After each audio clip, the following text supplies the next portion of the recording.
मैं मुख्य आचार्य आर के सोनवानी आप सभी को जय मसीह की।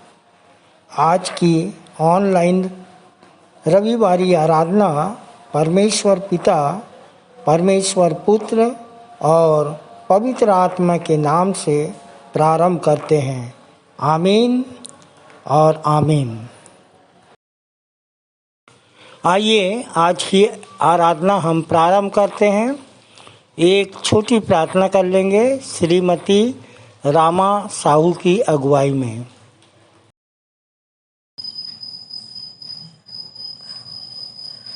सबों को जय मसीह की। मेरा नाम श्रीमती रामा साहू है और मेरे आने के कारण मुझे बहुत ज़्यादा शैतानी शक्ति लगी थी, लेकिन यहीं के प्रार्थना दुआ में ठीक हुई हूँ और पूरे परिवार बनी हुई है।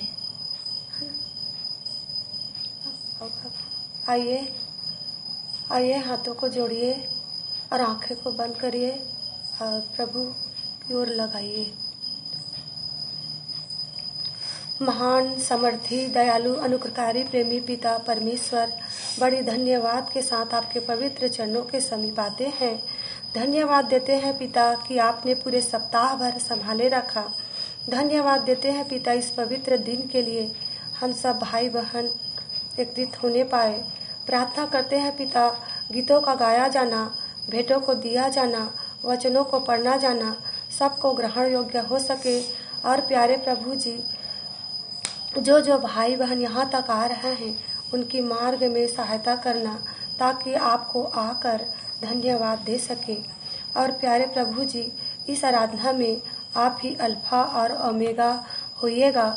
आगे की आराधना को आपके पवित्र हाथों में देते हुए छोटी दुआ प्रभु यीशु मसीह के नाम से मांगते हैं। आमीन।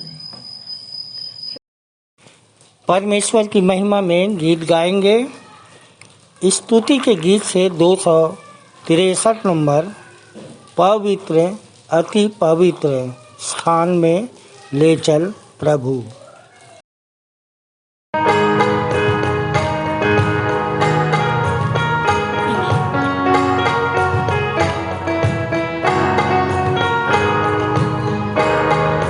पवित्र अति पवित्र स्थान में ले चल प्रभु।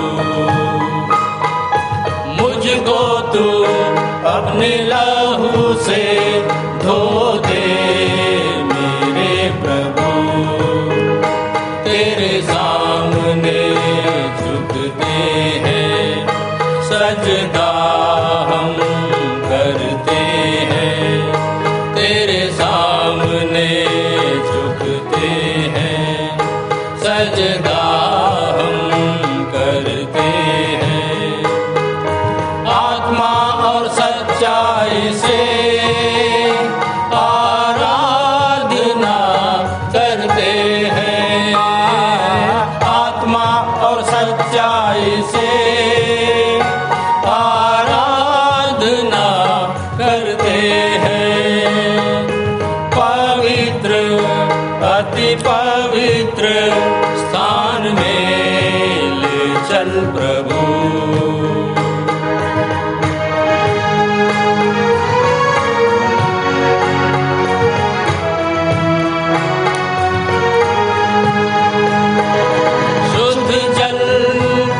छिड़क दे मन को मेरे बदल दे। प्रार्थना है हमारी आत्मा से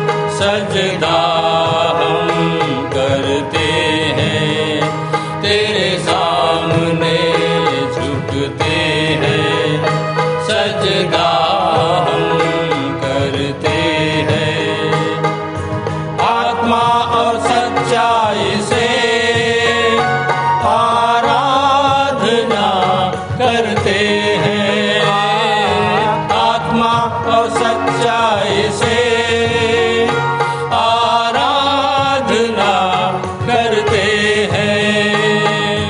पवित्र अति पवित्र स्थान में ले चल प्रभु।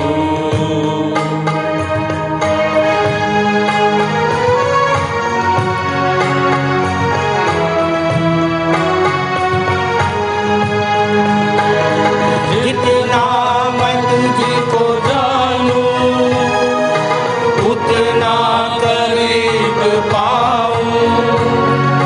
जितना मैं तुझको चाहूं उतना ही आशीष पाऊं।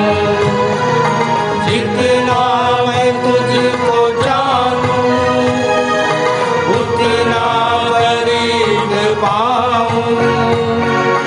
जितना मैं तुझको चाहूं उतना ही आशीष पाऊं। तेरे सामने झुकते हैं, सजदा हम करते हैं। तेरे सामने झुकते हैं, सजदा हम करते हैं। आत्मा और सच्चाई से आराधना करते हैं। आत्मा और सच्चाई से आराधना करते हैं। पवित्र अति पवित्र स्थान में ले चल प्रभु। मुझको तू अपने लहू से धो दे मेरे प्रभु। तेरे सामने झुकते हैं, सजदा हम करते हैं। तेरे सामने झुकते हैं, सजदा हम करते हैं।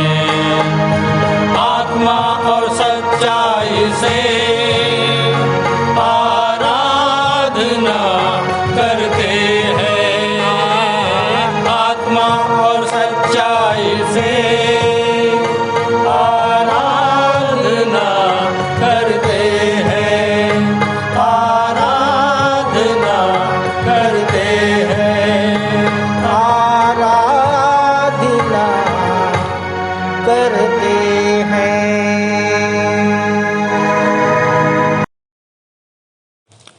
दूसरा गीत गाएंगे स्तुति के गीत से 261 नंबर, रहता जीवन जो मिट्टी का बर्तन टूटा हुआ।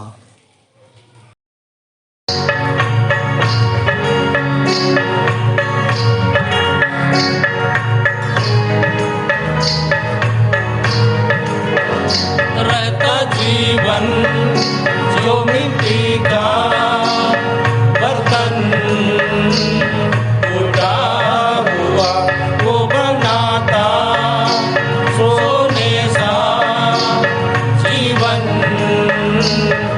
आया हुआ। यीशु नाम है उसका मधु से मीठा। यीशु नाम है उसका मधु से मीठा।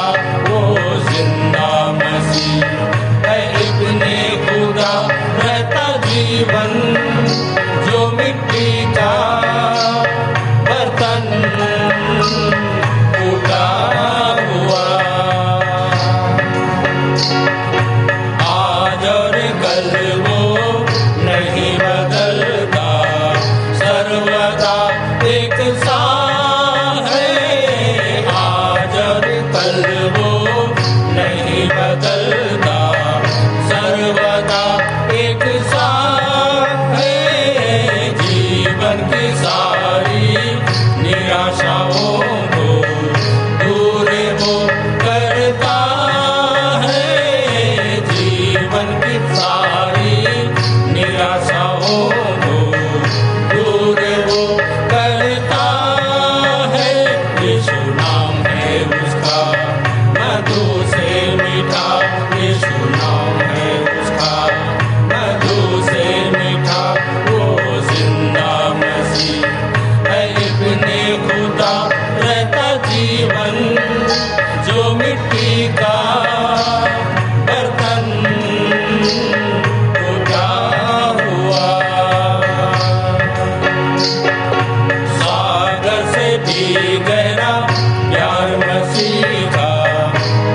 नहीं उसका है, सागर से भी गहरा प्यार मसीह का, अंत नहीं उसका है। जीवन मृत्यु आंधी आई दूर वो करता है, जीवन मृत्यु आंधी आई दूर वो करता है। यीशु नाम है उसका मधु से मीठा, यीशु नाम है उसका मधु से मीठा, वो जिंदा मसीह है इब्ने खुदा, रहता जीवन जो मिट्टी का बर्तन टूटा हुआ, स्वर्ग से भी ऊंचा स्थान है जिसका, अंदर ही रहता है। स्वर्ग से भी ऊंचा स्थान है जिसका, अंदर ही रहता है। धर्मी हो पापी हो जैसा भी हो, प्रेम वो करता है। धर्मी हो पापी हो जैसा भी हो, प्रेम वो करता है। यीशु नाम है उसका मधु से मीठा, यीशु नाम है उसका मधु से मीठा, वो जिंदा मसीह है इब्ने खुदा, रहता जीवन जो मिट्टी का बर्तन टूटा हुआ, वो बनाता सोने सा जीवन गाया हुआ।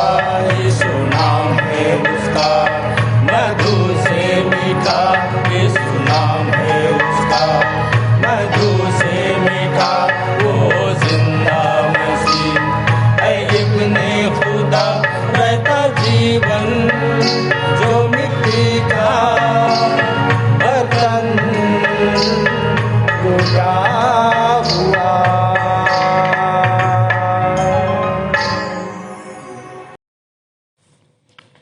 यहाँ की स्तुति करो, यहोवा के लिए नया गीत गाओ, भक्तों की सभा में उसकी स्तुति गाओ। इज़राइल अपने कर्ता के कारण आनंदित हो, सियोन के निवासी अपने राजा के कारण मगन हो। वे नाचते हुए उसके नाम की स्तुति करें और ढप और वीणा बजाते हुए उसका भजन गाएं, क्योंकि यहोवा अपनी प्रजा से प्रसन्न रहता है। वह नम्र लोगों का उद्धार करके उन्हें शोभायमान करेगा। भक्त लोग महिमा के कारण प्रफुल्लित हो और अपने बिछौनों पर भी पड़े पड़े जय जयकार करें। आइए हम परमेश्वर की आराधना में जाएं। आइए मुख्य आराधना के प्रारंभ में हम एक गीत गा लेंगे। स्तुति के गीत से 232 नंबर, मन मंदिर में बसने वाला यीशु तू है निराला। आइए हम प्रभु की महिमा में एक गीत गा लेंगे, जो स्तुति की गीत क्रमांक 232 में पाया जाता है। मन मंदिर में बसने वाला यीशु तू है निराला।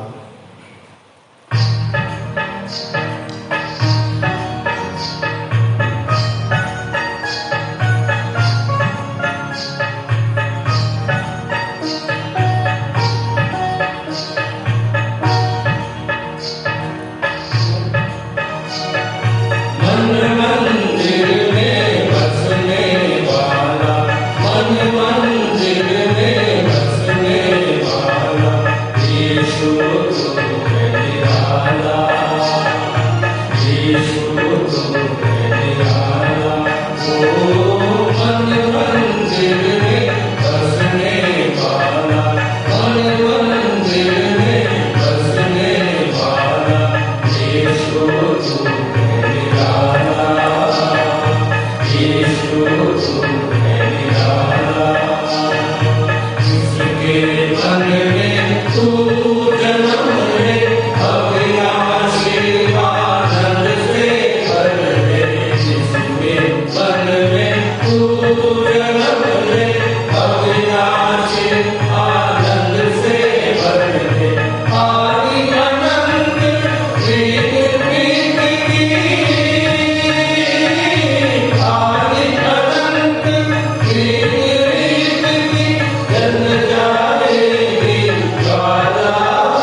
चूक नहीं थी, परम पिता से दूर हुई थी।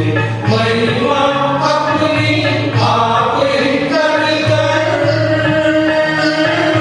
महिमा अपनी आप ही कर कर, रूप से आया, रूप से आया।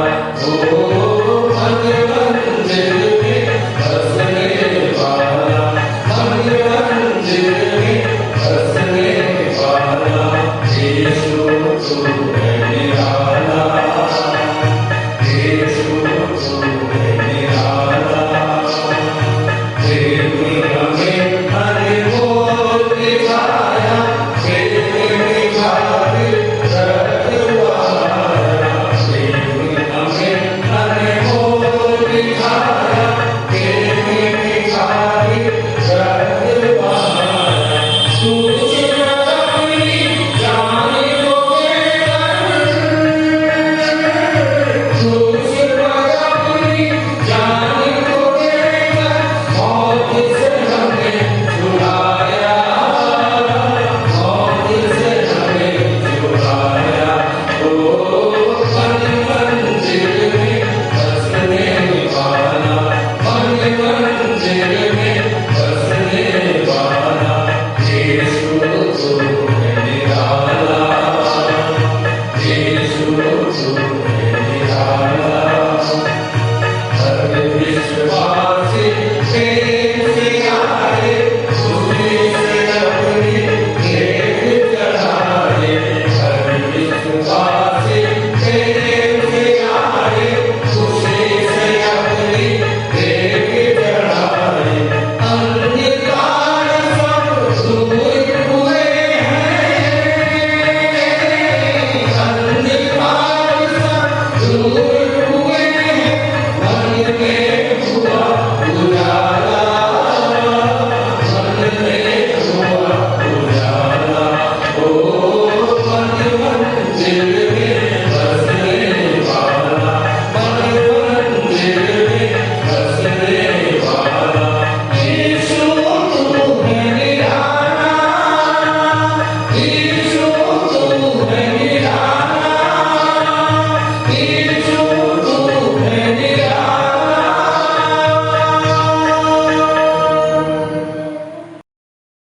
आइए उत्तरवादी की रीति से पढ़ने के लिए निकाल लेंगे।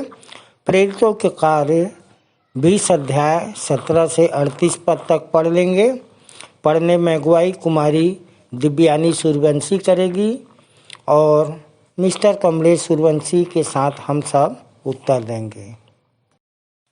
मेरा नाम दिव्यानी सूर्यवंशी है, मैं गनियारी से हूँ। मेरा नाम कमलेश सूर्यवंशी है और मैं भी कन्यारी से। आइए उत्तरवादी की रीति से पढ़ने के लिए निकाल ले प्रेरितों के कार्य 20 का 17 से लेकर 38 पद तक। पहला पद मैं पढ़ूंगी, दूसरा पद भाई के साथ आप लोग पढ़ेंगे। उसने मिलेतुस से इफिसुस को संदेश भेजकर कलीसिया के प्राचीनों को अपने पास बुलवाया। और जब वे उसके पास आए तो उसने उससे कहा, तुम स्वयं जानते हो कि पहले दिन से ही जब मैंने एशिया में पैर रखे, किस प्रकार मैं तुम्हारे साथ सब समय रहा। अर्थात किस प्रकार बड़ी दीनता के साथ आंसू बहा बहा कर और उन परीक्षाओं में भी जो यहूदियों के षड्यंत्र के कारण मुझ पर आ पड़ी थी, प्रभु की सेवा करता रहा।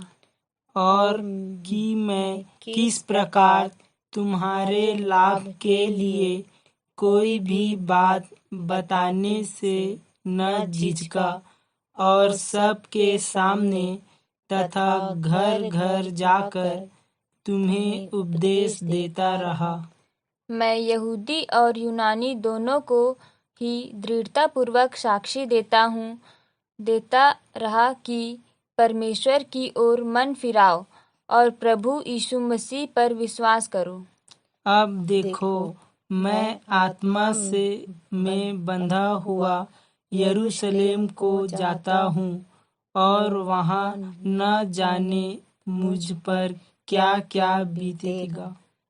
केवल यह कि पवित्र आत्मा प्रत्येक नगर में मुझसे गंभीरतापूर्वक गवाही देकर कहता है कि मैं बंधन और क्लेश तेरी परीक्षा में है।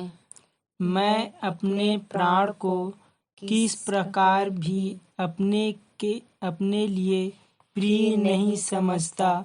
यदि समझता हूँ तो केवल इसलिए कि अपनी दौड़ को और उस सेवा को जो मुझे प्रभु यीशु से मिली है पूर्ण करूं, अर्थात मैं परमेश्वर के अनुग्रह के सुसमाचार की गंभीरतापूर्वक साक्षी दूं।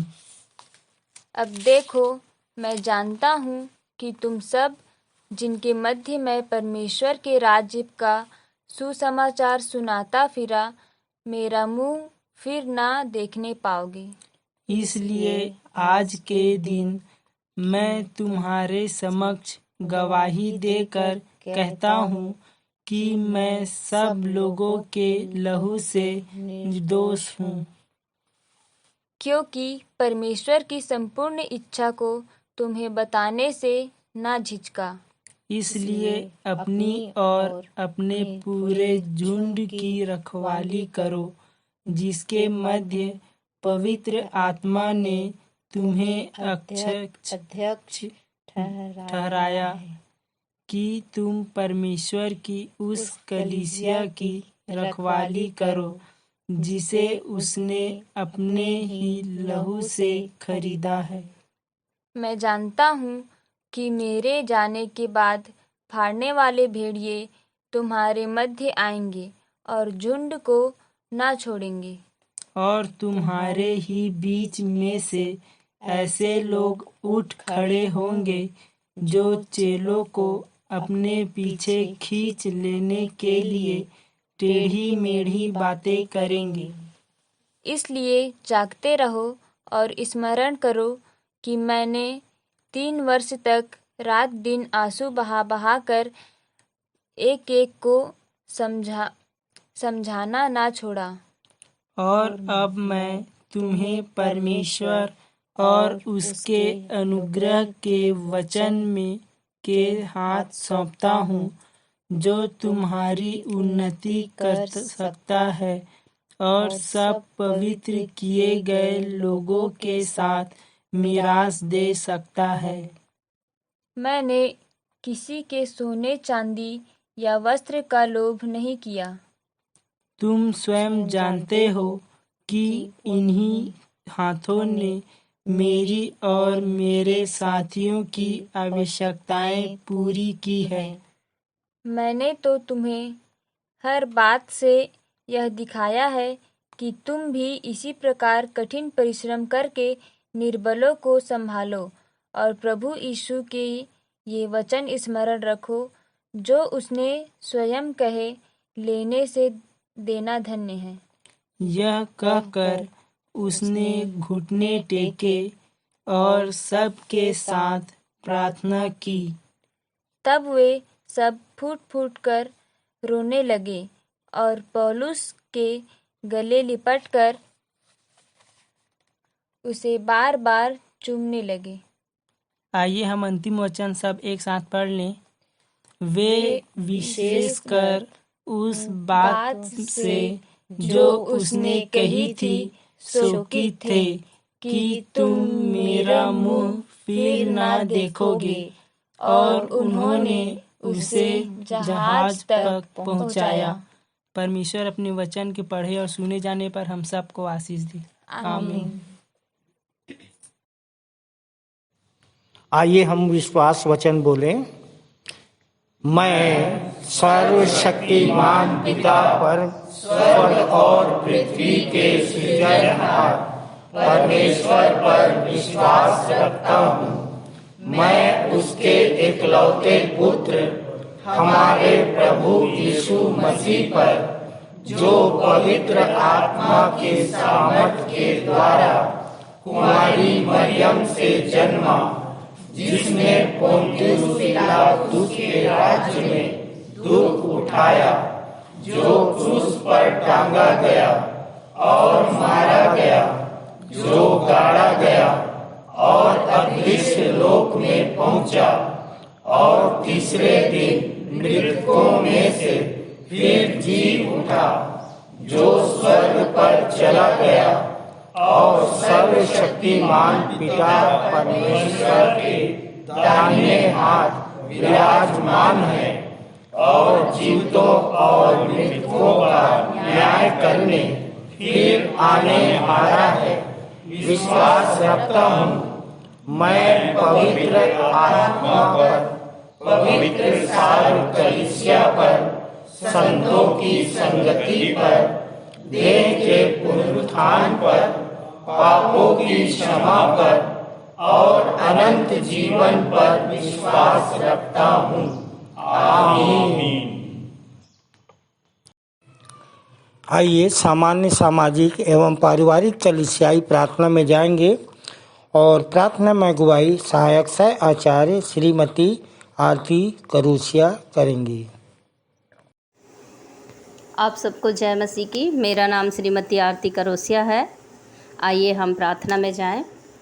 महान सामर्थी प्रेमी पिता परमेश्वर, बड़े धन्यवाद के साथ प्रभु यीशु मसीह के नाम से आपके चरणों के समीप आते हैं पिता। हृदय से धन्यवाद करते हैं प्रभु जी। आप सर्वशक्तिमान परमेश्वर पिता है, सृष्टि के कर्ता परमेश्वर पिता है प्रभु जी। सारी सृष्टि प्रभु जी आपके ही द्वारा बनाई गई है पिता परमेश्वर। प्रभु जी हम आपका हृदय से धन्यवाद करते हैं। धन्यवाद करते हैं पिता परमेश्वर प्रभु यीशु मसीह के लिए, जो हमारे पापों की खातिर पिता परमेश्वर क्रूस पर बलिदान हो गया, और प्रभु जी उनके बलिदान के द्वारा हम बचाए गए हैं प्रभु जी। इसके लिए भी पिता परमेश्वर हम आपका धन्यवाद करते हैं। पिता परमेश्वर हम आपसे प्रार्थना और विनती निवेदन करते हैं प्रभु जी, हमारे जीवन में यदि कोई अब भी पाप अपराध गुनाह है प्रभु, तो उसे क्षमा कर, माफ़ कर, यीशु के लहू से धोकर हमें शुद्ध और पवित्र कर पिता परमेश्वर, ताकि प्रभु जी इस प्रार्थना के द्वारा हम तुझसे जो कुछ भी बातचीत करते हैं पिता, वो तुझे ग्रहण योग्य होने पाए प्रभु। ऐसी हम तुझसे प्रार्थना करते हैं पिता परमेश्वर। हम धन्यवाद देते हैं कि सप्ताह भर प्रभु आपने हमें संभाल के रखा, और प्रभु जी एक बार फिर से ऐसा सुंदर अवसर दिया परमेश्वर पिता कि प्रभु जी हम आपकी आराधना स्तुति करने के लिए एकत्रित हो सके प्रभु जी।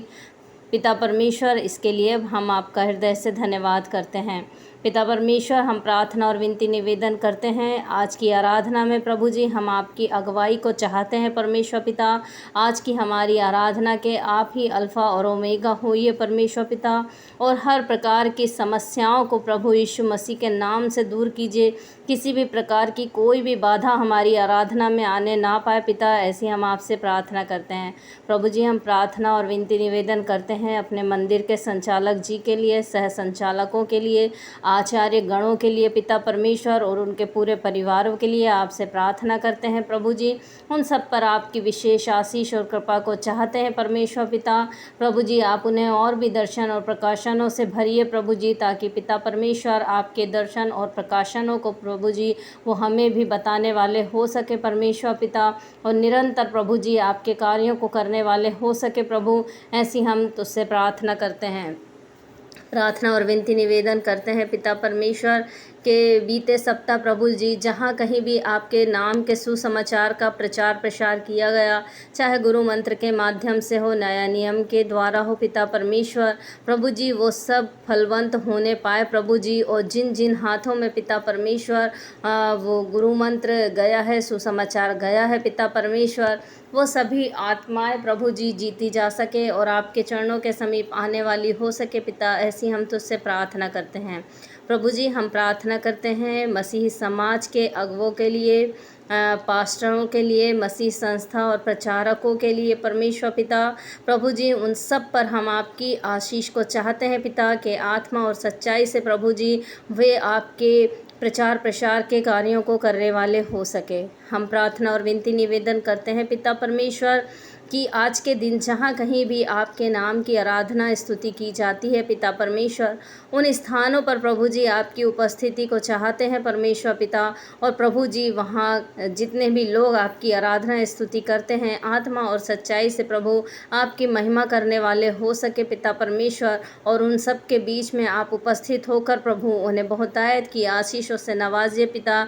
ऐसी हम तुझसे प्रार्थना करते हैं, प्रार्थना और विनती निवेदन करते हैं प्रभु जी हम संडे स्कूल के बच्चों के लिए और उन शिक्षकों के लिए पिता परमेश्वर की पिता। आज के दिन जब संडे स्कूल लगाया जाता है प्रभु जी पिता परमेश्वर, जबकि छोटे छोटे बच्चों को प्रभु जी आपके राज्य के दृढ़ खंबे बनाए जाते हैं पिता परमेश्वर की आगे चल के प्रभु जी वो आपके महिमा करने वाले हो सके प्रभु जी। आप उन बच्चों को ज्ञान बुद्धि समझ दीजिए प्रभु जी, और संसार की हर प्रकार की बुराइयों से बचा कर रखिए पिता परमेश्वर। जो शिक्षक उन्हें शिक्षा देते हैं आपके वचनों को बताते हैं प्रभु, आप उन्हें ज्ञान बुद्धि और समझ दीजिए पिता परमेश्वर की आत्मा और सच्चाई से वे उन बच्चों का मार्गदर्शन करने वाले हो सके और आपके वचनों को बताने वाले हो सके पिता। ऐसी हम आपसे प्रार्थना करते हैं प्रभु जी। हम प्रार्थना और विनती निवेदन करते हैं आज के वचन की संगति के लिए, संदेश के लिए, गीत कविता और विश्वासी मंदिर के दर्शन प्रकाशनों के लिए प्रभु जी, जो भी आज यहाँ से बताया जाता है पिता परमेश्वर, पवित्र आत्मा की सामर्थ्य के द्वारा हम समझ सके प्रभु जी। आप हमारी अगुवाई कीजिए प्रभु जी, ऐसी हम आपसे प्रार्थना करते हैं। प्रार्थना और विनती निवेदन करते हैं परमेश्वर पिता, विश्वासी मंदिर में चल रहे हर एक कामों के लिए प्रभु जी पिता परमेश्वर, सारे कार्य पिता आपकी ओर से पूरे होने वाले हो सके प्रभु जी, और हर प्रकार की समस्याएं और बाधाएं दूर हो प्रभु। ऐसी हम तुझसे प्रार्थना करते हैं पिता परमेश्वर। आज जितने भी लोग पहली बार इस आराधना में सम्मिलित होते हैं प्रभु जी, उन सब लोगों को आपके सामर्थ्य हाथों में सौंपते हैं प्रभु जी। जो बीमार है वो चंगाई को प्राप्त करे प्रभु जी, जो शैतानी शक्तियों से ग्रसित है वे छुटकारा पाए, और जिनकी जैसी भी मनोकामना है प्रभु यीशु मसीह के नाम से पूरी हो सके पिता। ऐसी हम तुझसे प्रार्थना करते हैं, प्रार्थना और विनती निवेदन करते हैं परमेश्वर पिता। हम मिशन हॉस्पिटल के लिए, इस कैंपस के लिए प्रभु जी पिता परमेश्वर, इस हॉस्पिटल में जितने भी मरीज आते हैं प्रभु जी, वे शारीरिक चंगाई के साथ साथ प्रभु जी आपके भवन में आकर आत्मिक चंगाई को भी प्राप्त करके जाने वाले हो सके प्रभु जी। और जो भी डॉक्टर्स और नर्सेस प्रभु जी उनकी सेवा करती हैं प्रभु जी, वे आपके डर भय में रहकर प्रभु जी उनका इलाज करने वाले हो सके पिता। ऐसी हम तुझसे प्रार्थना करते हैं। हम प्रार्थना और विनती निवेदन करते हैं प्रभु जी हमारे देश के लिए कि पिता परमेश्वर हमारे देश में अमन और शांति बनी रहे परमेश्वर पिता। और प्रभु जी हम बिना रुकावट के प्रभु जी आपके सुसमाचार का प्रचार प्रसार करने वाले हो सके।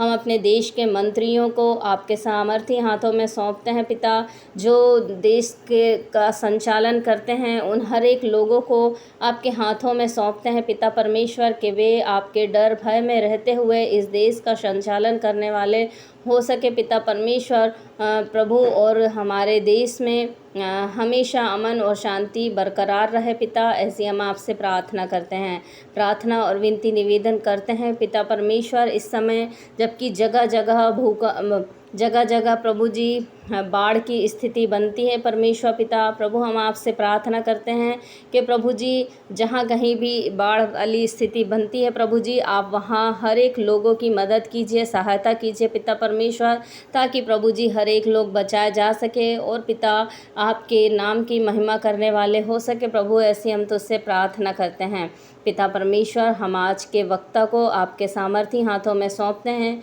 जो भी प्रभु जी आज आपके वचन को लेकर आते हैं प्रभु जी, वे पवित्र आत्मा से भर जाए और पिता परमेश्वर पवित्र आत्मा की सामर्थ्य के द्वारा प्रभु जी आप आज के संदेश को देने वाले हो सके प्रभु जी। ऐसी हम आपसे प्रार्थना करते हैं पिता परमेश्वर। हम सारी बातों के लिए आपका हृदय से धन्यवाद करते हैं और आज की आराधना में हम आपकी अगुवाई मदद सहायता को चाहते हुए धन्यवाद के साथ विनती प्रभु यीशु मसीह के नाम से मांगते हैं, आमीन।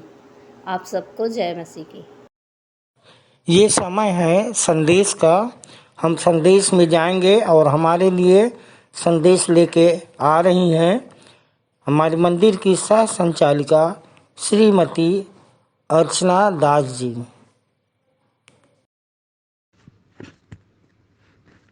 देश की आज़ादी की 75वीं वर्षगांठ हम सब ने बड़े हर्ष उल्लास व गौरव के साथ मनाया। प्रभु यीशु मसीह हमें स्वतंत्र और स्वाधीन बनाने 2021 वर्ष पूर्व आए। मत्ती 14:22 से 33 में प्रभु यीशु ने चेलों को स्वाधीन कैसे बनाया, आइए देखें। इस संदर्भ को सामान्य रूप से कहा जाता है पतरस पानी पर चला। तो मत्ती 14:22 में लिखा है, यीशु ने चेलों को झील के पार जाने विवश किया। यीशु तो कभी किसी को विवश करते नहीं थे, पर आज क्यों? जैसे अक्सर बुजुर्ग पिता मृत्यु से पहले चाहते हैं कि उनके बच्चे अपने पैरों पर खड़े हो जाएं, कि उन्हें अन्य किसी पर आश्रित न रहना पड़े, प्रभु यीशु भी मृत्यु पूर्व अपने चेलों को स्वाधीन कैसे बना रहे हैं, आइए देखें। उन्होंने कहा था, जगत की ज्योति मैं हूँ, पर अब कह रहे हैं जगत की ज्योति तुम हो। पहले वे ईश्वर थे, अब मृत्यु पूर्व वे कह रहे हैं तुम ईश्वर हो। यूहन्ना 10:34। मेरे नहीं, तुम्हारे भले कामों को देखकर लोग पिता की बड़ाई करें। मत्ती 5:16। अर्थात वे विवश कर रहे हैं कि चेले मेरे अर्थात यीशु से पहले दुनिया से पार होने स्वाधीन हो जाएं और स्वयं पर विश्वास कर लें। मत्ती 14:24। झील के बीच अर्थात आधी जिंदगी बीत जाने पर विपरीत हवा अर्थात प्रतिकूल परिस्थिति में नाव आंधी पानी लहरों और तूफान से डगमगा रही है। ये तूफान लहरें बीमारी, समस्याएं, आर्थिक तंगी आदि की होती हैं, जिनमें हम कमाते तो हैं पर डगमगाते भी हैं। जीवन नैया के ये हिचकोले स्वप्रयास से थमते नहीं, बढ़ते हैं। काम तो हम करते हैं, पर स्वर्ग की सीढ़ियाँ नहीं चढ़ते हैं। मत्ती 14:26। यीशु प्रार्थना कर चौथे पहर पानी पर चलकर आए। पहले से डरे सहमे मृत्यु के कगार पर पहुँचे चेले पानी पर चलते इंसान को देख अति भयभीत हो चिल्लाए, ये तो भूत है। सामान्य दिमाग नकारात्मक ही सोचता है कि पानी पर चलने वाला भूत है। सकारात्मक क्यों नहीं सोचता कि पानी पर चलने वाला स्वर्गदूत है? प्राकृतिक, व्यवहारिक, स्वाभाविक तक ही सीमित मानवीय बुद्धि है, पर इससे ऊपर देखना, सोचना, चलना अद्भुत है। प्रभु यीशु ने भयभीत चेलों को चिल्लाते देख कहा, ढाढ़स बांधो, मैं हूँ, डरो मत। कैसे हिम्मत देने वाले शांतिदायक वचन हैं। कठिनाइयों, समस्याओं में हिम्मत बनाए रखना है। मैं हूँ, मैं ही हूँ और मैं वही हूँ जो जानता है वह ना डरेगा। मत्ती 14:28। इन प्रेरणादायक बातों से यीशु को प्रभु पहचान कर पतरस ने कहा, यदि तू ही है तो मुझे पानी पर चलकर आने की आज्ञा दे। 14:30 में प्रभु यीशु से आज्ञा पर पाते ही पतरस नाव से उतरकर पानी पर चलने लगा। भारी तूफान अंधकार में भी, पर हवा को देखकर डर गया और गिरने लगा।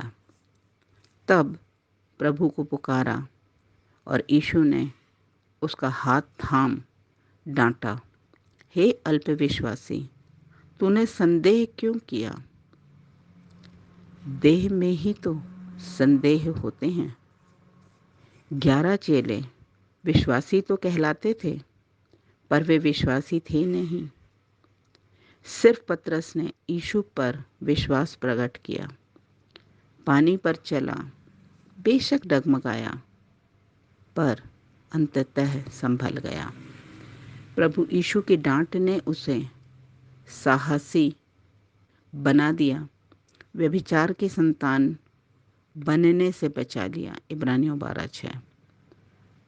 हवा अर्थात मिथ्या, व्यर्थ कल्पना, मनगढ़ंत को ना देखें, जो होते नहीं पर दिखते हैं नहीं पर डराते हैं। धन्य है प्रभु जो अविश्वासी कहकर त्याग नहीं देते, छोड़ नहीं देते। इब्रानियों 13:5। पर प्रेम से डांटते हैं, हे अल्पविश्वासी। संदेह धीरे धीरे घटता जाता है, विश्वास बढ़ता जाता है।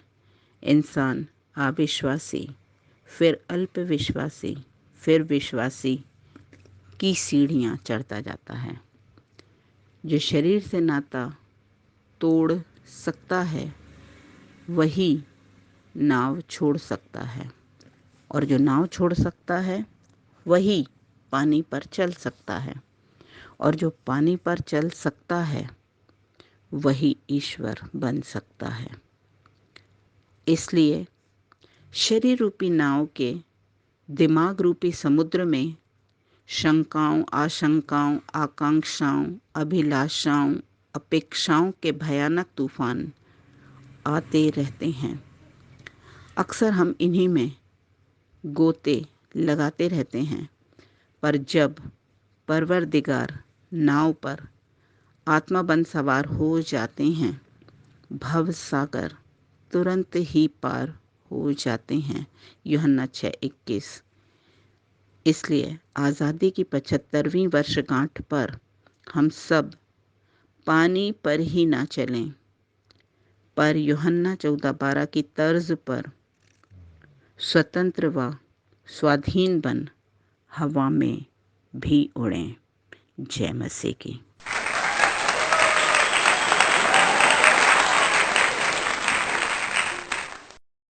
बहुत ही सुंदर संदेश के लिए अर्चना दीदी और उनके पूरे परिवार को प्रभु बहुतायत की आशीष दे। प्रभु भोज का समय है और प्रभु भोज का संचालन आचार्य कुमारी प्रतिभा शेष करेंगी। आप सभी को जय मसीह की। मेरा नाम आचार्य कुमारी प्रतिभा शेष है और प्रभु में आए मुझे 17 वर्ष हो चुके हैं। प्रियो, मुझे प्रभु भोज संचालन दिया गया है और मैं आप लोगों के बीच में आज प्रभु भोज की ब्यारी में के विषय में कुछ बताना चाहती हूँ। तो आइए प्रियो, आइए यीशु के बलिदान के बारे में प्राप्त करें हम कुछ जानकारी। क्या कहती है हमें यीशु मसीह द्वारा ठहराई गई प्रभु भोज की प्यारी।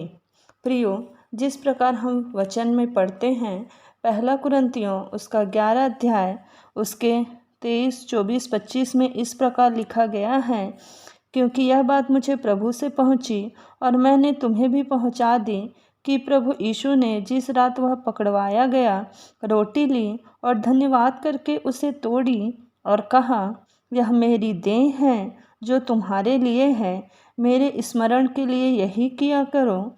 इसी रीति से उसने ब्यारी के पीछे कटोरा भी लिया और कहा, यह कटोरा मेरे लहू में नई वाचा है, जब कभी पियो तो मेरे स्मरण के लिए यही किया करो।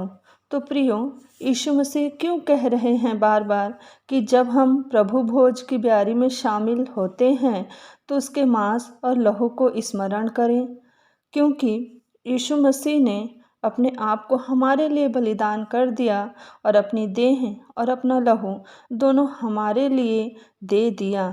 लेकिन प्रियो, हम प्रभु भोज में शामिल तो होते हैं, लेकिन हम में से कितनों को पता ही नहीं होता है कि प्रभु भोज की ब्यारी में हम क्यों शामिल होते हैं, किस लिए शामिल होते हैं और ये क्यों ज़रूरी है।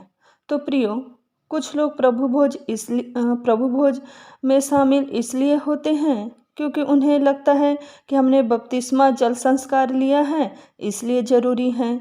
कुछ लोग इसे एकमात्र रीति विधि समझते हैं जो प्रभु के द्वारा ठहराई गई है, और कुछ लोग कहते हैं कि सब लेते हैं इसलिए हमारा भी मन होता है, इसलिए हम ले लेते हैं। तो प्रियो, इसी प्रकार हम देखते हैं कि जो कुरिन्थियों की कलीसिया थी, उनको पता ही नहीं था कि प्रभु भोज है क्या, उसमें वे क्यों शामिल होते हैं, इसका क्या महत्व है। उनके जीवन में अपने जीवन में वो समझ ही नहीं रहे हैं कि वो प्रभु भोज में क्यों शामिल हो रहे हैं। और जिस तरह वचन पहला कुरिन्थियों 11 जो मैंने पहले पढ़ा, उसी के हम 17वें पद में पढ़ते हैं कि यहाँ पे पौलुस उनके विषय में बहुत सारी बातें कहते हैं, क्योंकि इस कुरिन्थियों की कलीसिया को पौलुस ने ही बनाया था, इस कलीसिया का निर्माण उसने किया था। और वो देखता है कि यहाँ पे बहुत सारी बातें होती हैं कि प्रभु द्वारा ठहराई गई प्रभु भोज की ब्यारी है, लेकिन वहाँ पौलुस कहता है कि मैं देखता हूँ कि तुम में झगड़े होते हैं तो और तुम्हारे इकट्ठे होने से हानि होती है, तुम में दलबंदी होती है, तुम खाने पीने के लिए इकट्ठे होते हैं। तो प्रियो, वहाँ के जितने भी विश्वासी थे उन्हें पता ही नहीं था कि वो क्यों इकट्ठे हो रहे हैं, और वो यीशु मसीह के बलिदान को, उसके त्याग को, उसके कुर्बानी को वो भूल ही गए हैं। वो केवल खाने पीने के लिए इकट्ठे हो रहे हैं, आपस में लड़ाई झगड़ा कर रहे हैं। उस प्रभु भोज की ब्यारी के महत्व को वो समझ ही नहीं रहे हैं। और पौलुस को जब इन सारी बातों में पता चलता है तो वह कुरिन्थियों की कलीसिया को चिता रहा है कि तुम्हारा इकट्ठा होना व्यर्थ है, प्रभु भोज में शामिल होना व्यर्थ है, क्योंकि वे यीशु मसीह के बलिदान को नहीं समझ रहे हैं, उसके यीशु मसीह द्वारा ठहराई गई उस विधि को भूल गए हैं कि किस कारण से उन्होंने ये विधि ठहराई थी। तो प्रियो, पौलुस उनके लिए चिंता कर रहा है, उन्हें स्मरण करा रहा है कि प्रभु भोज उनके जीवन में क्या महत्व है। इसी तरह प्रियो, हम भी अक्सर भूल जाते हैं कि हम प्रभु भोज में क्यों शामिल होते हैं, उसका क्या महत्व है हमारे जीवन में। इसे हमें हमेशा स्मरण रखना है। प्रियो, जब यीशु मसीह ने अपने चेलों के साथ अंतिम भोज किया, तब तक वे क्रूस पर नहीं चढ़ाए गए थे, लेकिन क्रूस में चढ़ने से पहले कई बार जीते जी हमारे लिए वो घात किए गए, हमारे लिए हर अपमान सहे। यीशु मसीह कितने बार हमारे लिए टूटे। प्रियो, क्रूस पर तो क्रूस की तकलीफ़ तो केवल एक दिन की थी, 24 घंटे की थी, लेकिन प्रभु यीशु मसीह ने 33.5 साल वो इस 33.5 साल वो इस संसार में शरीर में रहें। लेकिन प्रियो, उस 33.5 वर्ष में उन्होंने बहुत सारे अपमानों को सहा है। और जब तक वो क्रूस पे नहीं चढ़ाए गए, तो हम जिस तरह वचन में पढ़ते हैं वहाँ पे इस प्रकार दिया गया है, मत्ती 11:19 में हम पढ़ते हैं कि लोग उन्हें पेटू कह रहे हैं, पियक्कड़ कह रहे हैं, महसूल लेने वाला कह रहे हैं, पापियों का मित्र कह रहे हैं। कुछ फरीसी तो कहते थे कि इसमें दुष्ट आत्मा है, ये दुष्ट आत्मा की सहायता से चंगाई देता है। मरकुस 3:22 में ये रेफरेंस पाया जाता है। और उससे बढ़कर तो हम देखते हैं मरकुस 3:20 में दिया है कि उसके अपने कुटुंबी, उसके अपने घर के लोग कहते थे इसका दिमाग ठिकाने में नहीं है। उसके चेले बार बार अविश्वास को प्रकट करते थे। यीशु मसीह जानते थे कि उसके सारे चेले उसे छोड़कर चले जाएंगे। ये यीशु मसीह पहले से ही जानते थे कि उसका एक चेला उन्हें पकड़वाने वाला है, और ऐसे लोगों से, ऐसे इल्ज़ामों से यीशु मसीह पूरे जीवन में घिरे रहे। ये सारे लोग यीशु मसीह को केवल और ये इल्ज़ाम इसलिए सहे क्योंकि वो हमें उद्धार देना चाहते थे, वो हमें अनंत जीवन देना चाहते थे।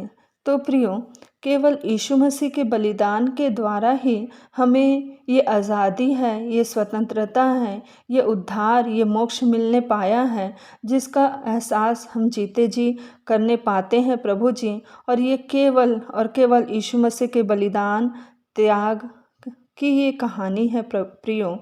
और हमारे साथ अक्सर ऐसा होता है कि हम इस यीशु मसीह के बलिदान को, त्याग को, दर्द को भूल जाते हैं। हमें स्मरण नहीं रहता है कि ये प्रभु भोज हमारे लिए तैयार की गई है और किस लिए तैयार की गई है।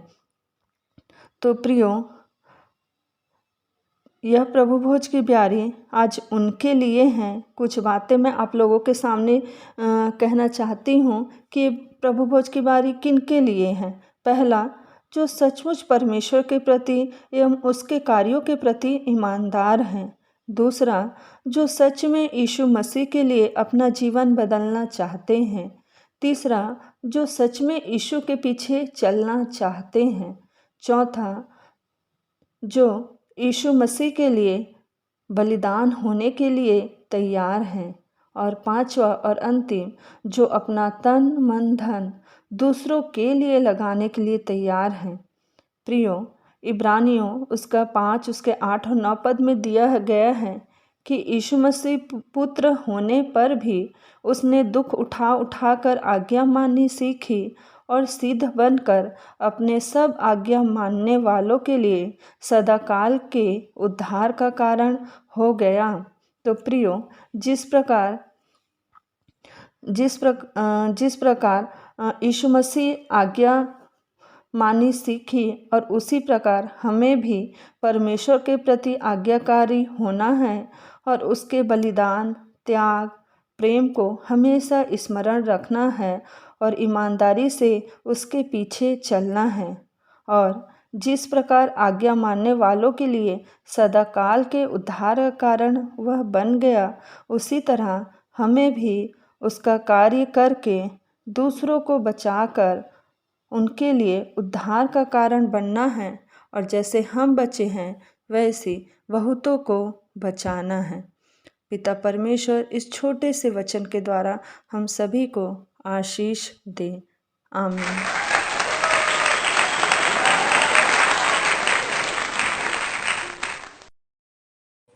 प्रभु भोज पर सुंदर संदेश के लिए आचार्य प्रतिभा और उनके पूरे परिवार को प्रभु बहुतायत की आशीष दे। ये समय है भेंट का। आइए हम अपनी अपनी भेंटों और धन्यवादी भेंटों को देने के द्वारा परमेश्वर की महिमा करेंगे। और इस समय हम गीत गा लेंगे। स्तुति के गीत से 6 नंबर, धन्यवाद सदा प्रभु ख्रिस्त तुझे, तेरे चरणों में शीश नवाते हैं। तत्पश्चात भेंट की प्रार्थना में अगुवाई करेंगी श्रीमती कोमल भोरे। आइए हम प्रभु की महिमा के लिए गीत गा लेंगे।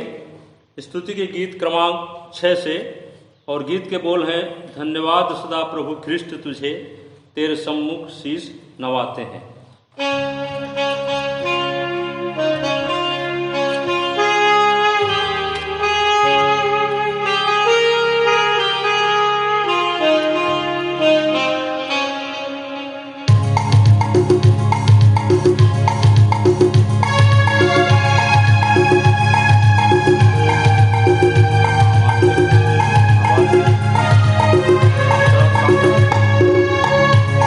धन्यवाद सदा प्रभु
मन जीवन को, फिर अपने तन मन जीवन को वेदी पर आज चढ़ाते हैं।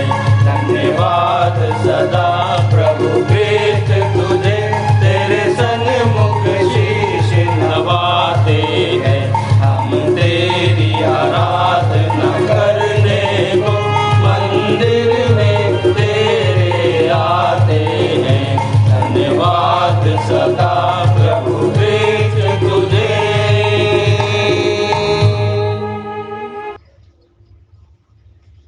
आप सबको जय मसीह की। मेरा नाम श्रीमती कोमल भोरे है।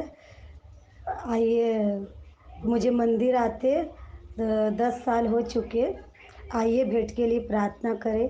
आकाश के झरोखे खोलकर अपरंपार आशीषों की वर्षा करने वाले हमारे सर्वशक्तिमान, सर्वज्ञानी, सर्वव्यापी, एकमात्र जीवित प्रेमी पिता परमेश्वर, बड़े ही आनंद और धन्यवाद के साथ आपके चरणों के पास आते हैं खुदा, और आपका तहे दिल से धन्यवाद करते प्यारे प्रभु जी। प्रार्थना करने का सोना अवसर में दिया प्रभु जी हमारे जीवन में प्रभु जी, इसलिए आपका धन्यवाद करते परमेश्वर पिता। प्रार्थना करते इन भेंटों के लिए प्रभु जी, जिन छोटे बड़े हाथों ने दिया है प्रभु, से आशीषित करना प्रभु जी। और परमेश्वर पिता जी, इसे परमेश्वर पिता जिन्होंने नहीं दिया पिता, इस उन्हें भी देने का मन देना प्रभु जी, ताकि वो भी देने वाले हो सके पिता। और जो भेंटे प्रभु जी वो आपकी महिमा के लिए खर्च हो सके पिता, ऐसे आपसे प्रार्थना करते प्रभु जी। प्रार्थना करते पिता, और जो कुछ परमेश्वर पिता ये यहाँ खुली भेंट लाई गई है प्रभु जी, इसे भी आशीषित करना प्रभु जी। जिन्होंने अपने बारी का पहला फल आपके वेदी सम्मुख लाया है प्रभु जी, तो इसे भी आपकी बड़ी दया से आशीषित कर लीजिएगा पिता परमेश्वर। ऐसे आपसे प्रार्थना करते पिताजी। प्रार्थना करते परमेश्वर पिता, जो कुछ हमने अपने घर में रख छोड़ा है प्रभु जी, उसे भी खर्च करने की सद्बुद्धि दीजिएगा परमेश्वर पिता। और परमेश्वर पिता, हर एक बातों में प्रभु जी आपकी महिमा हो पाए परमेश्वर पिता, ऐसे आपसे प्रार्थना करते प्रभु जी। हमें परमेश्वर पिता मौद्रिक मानसिकता से बचाइएगा पिता, और निर्बलता में सामर्थ्य की सिद्धि को दीजिएगा, ऐसे आपसे प्रार्थना करते प्रभु। धन्यवाद देते परमेश्वर पिता, इन सारी बातों के लिए आपका धन्यवाद करते पिता। हम क्या दे सकते हैं पिता, आप हमें जो देते हो प्रभु जी, उसी में का थोड़ा अंश हम आपके वेदी सम्मुख लाए हैं प्रभु जी, इसे आशीषित करना पिता। और परमेश्वर पिता, इससे बढ़कर हम अपने शरीरों को जीवित, पवित्र और आपको भावता हुआ बलिदान करके चढ़ाने वाले हो सके पिता, ऐसे आपसे प्रार्थना करते प्रभु जी।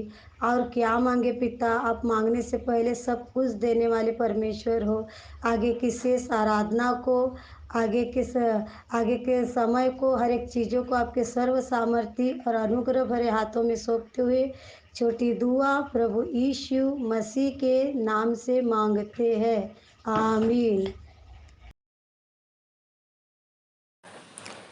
मैं मुख्य आचार्य R.K. सोनवानी आप सभी को जय मसीह की। आप लोगों को सूचना से अवगत करा दूं, हमारी रविवारी आराधना ऑनलाइन और ऑफलाइन दोनों चलती है। समय का विशेष ध्यान दें, प्रातः 10 बजे से दोपहर 12:30 बजे तक। जिनको आराधना में जिम्मेदारी दी जाती है, उनको ऑनलाइन और ऑफलाइन दोनों में बोलना है। ऑनलाइन के लिए अपना ऑडियो बनाकर शुक्रवार शाम तक अवश्य ही मुझको भेज देवे। विशेष सूचना, प्रायः यह देखा जा रहा है कि ऑनलाइन आराधना में जो प्रार्थना उत्तरवादी पाठ है, जो संदेश है, की रिकॉर्डिंग शुक्रवार शाम तक नहीं भेजी जाती, जिससे शनिवार रात भर सेटिंग करने में लग जाता है। अतः अब संचालक मंडल द्वारा निर्णय लिया गया है कि जिसकी रिकॉर्डिंग शुक्रवार शाम तक नहीं पहुंचेगी, उसे आने वाले समय में अवसर नहीं दिया जाएगा। तदनुसार इस आदेश का कड़ाई से पालन किया जाएगा।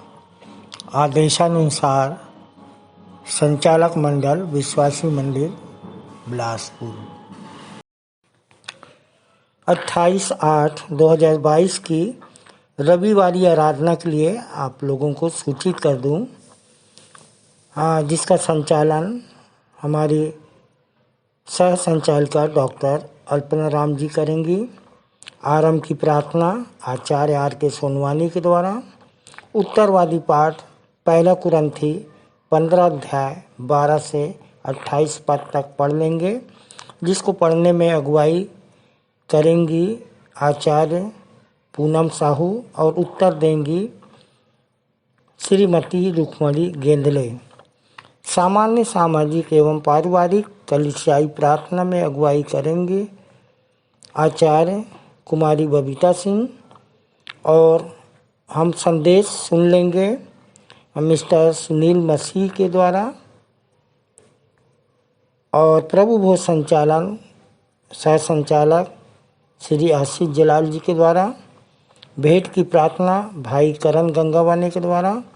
मुख्य संदेश हम अपने संचालक जी से सुन लेंगे। अंतिम प्रार्थना आचार्य श्रीमती प्रीतमा कुर्रे के द्वारा और आशीष हम अपने संचालक जी के द्वारा ले लेंगे। धन्यवाद। आइए और अंत में सुन लेते हैं अपने मंदिर के संचालक जी द्वारा पिछले सप्ताह के संदेशों की समीक्षा, मंदिर की वर्तमान स्थिति एवं भविष्य की योजनाएं तथा उत्तरवादी पाठ पर संक्षिप्त टिप्पणी। सबको जय मसीह की। परमेश्वर का धन्यवाद हो कि उसकी दया और उसके अनुग्रह से हमको फिर से एक अवसर मिला है कि हम उसके वचनों पर चर्चा कर सकते हैं, मनन कर सकते हैं। और प्रियो, जब मैं अपने संदेश को रिकॉर्ड करता हूँ या कहता हूँ तो अक्सर मुझको ये अनुभूति होती है कि मैं संदेश नहीं दे रहा हूँ बल्कि आप सबसे चर्चा कर रहा हूँ वचन के संबंध में। और अपन विशेष करके पिछले सप्ताह में क्या क्या हुआ और आज के उत्तरवादी पाठ में हमको क्या सार संक्षेप मिल सकता है, इस बात की चर्चा करता हूँ। और देखा जाए तो उत्तरवादी पाठ में 15, 20, 25 ऐसे आयतें होती हैं और सब पर बोलना और वो भी थोड़े से समय में बहुत कठिन होता है, और इसलिए मैं उसमें से सार संक्षेप मूल चीज़ निकालने की कोशिश करता हूँ। और इसी श्रृंखला में हम चर्चा कर रहे हैं पिछले सप्ताह की कुछ बातों को कि पिछले सप्ताह हमारे प्रभु भोज बहन बबीता सिंह ने, आचार्य बबीता सिंह ने दिया और बहुत सुंदर ढंग से इन्होंने सुंदर गवाही के साथ अपने संदेश को प्रारंभ किया। और विशेषकर 15 अगस्त स्वतंत्रता दिवस पर आज़ादी के महत्व को बताया और इस बात को स्मरण कराया कि कैसे हम सभी शहीदों को श्रद्धांजलि देते हैं। और एक आज़ादी और भी है जो पूरे विश्व के लिए, हमारे लिए, मानव जाति के उद्धार के लिए यीशु मसीह ने बलिदान होकर हमको दिलाया। और उसके अनुसार परमेश्वर ने जगत से ऐसा प्रेम किया कि उसने अपना एकलौता पुत्र दे दिया ताकि जो कोई इस पर विश्वास करे वो नाश न हो परंतु अनंत जीवन पावे। यूहन्ना 3:16 से बहन ने बहुत अच्छे ढंग से समझाया। और रोमियो 5:8 जब हम पापी थे तभी हम मसीह हमारे लिए मरा।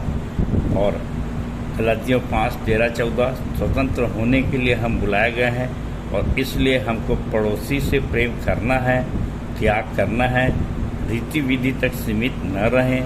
रोमियो 12:1-2 के अनुसार हमें अपने शरीरों को जीवित, पवित्र और परमेश्वर को भावता हुआ बलिदान करके चढ़ाना है। और इसलिए आवश्यक है कि 33% उद्धार जो हमको अनुग्रह से मिला है वहाँ तक सीमित न रहें और प्रभु भोज को ग्रहण कर नई बुद्धि, नई शक्ति प्राप्त करें जैसे लिखाया है कि जिससे तुम्हारी बुद्धि के नए हो जाने से तुम्हारे चाल चलन भी बदलते जाए, जिससे तुम परमेश्वर की भली भावती और सिद्ध इच्छा को अनुभव से मालूम कर सको। और ऐसा बहन ने समझाया और ये भी कहा कि नई आत्माओं को लाकर प्रत्येक दिन जश्न आज़ादी का पर्व मनाएं। और ये भाग जो है ये हे सोने वाले जाग कविता का है और जो 181 नंबर पृष्ठ पर है।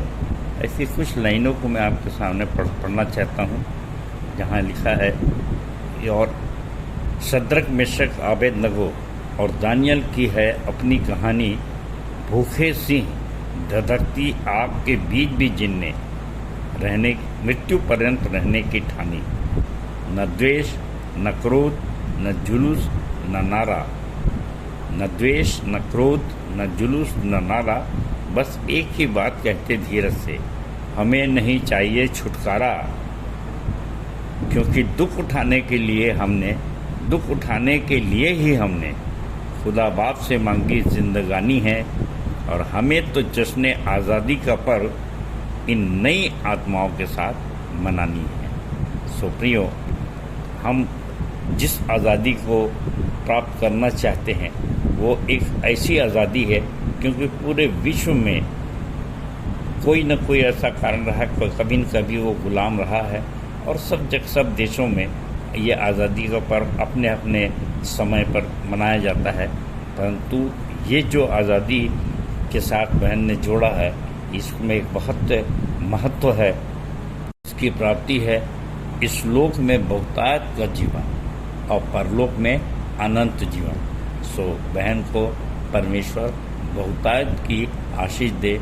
सुंदर संदेश के लिए धन्यवाद। और इसके पश्चात हमारी दूसरी बहन का संदेश था, बहन डॉक्टर अल्पना राम, हमारी जो सह संचालिका भी हैं, और जिनको विषय दिया गया था, जिसने दिया है हमें जीवन का श्वास, जिसने दिया है हमें जीवन का श्वास, उसका हमारे अंदर ही है निवास। 1 कुरिन्थियों 3:16 से। और प्रियो, बहन का जो विषय दिया गया था वो गुरु मंत्र का पहली टिप है, पहला पाठ। और ऐसा लगता था कि इतने साधारण से वचन में कौन सा अच्छा संदेश बन सकता है, वो तो सबको मालूम है।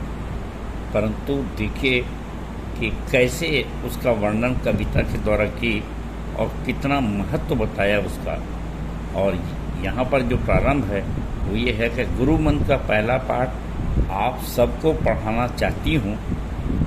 गुरु मंत्र की पहली सीढ़ी, गुरु मंत्र का पहला पाठ आप सबको चढ़ाना चाहती हूँ।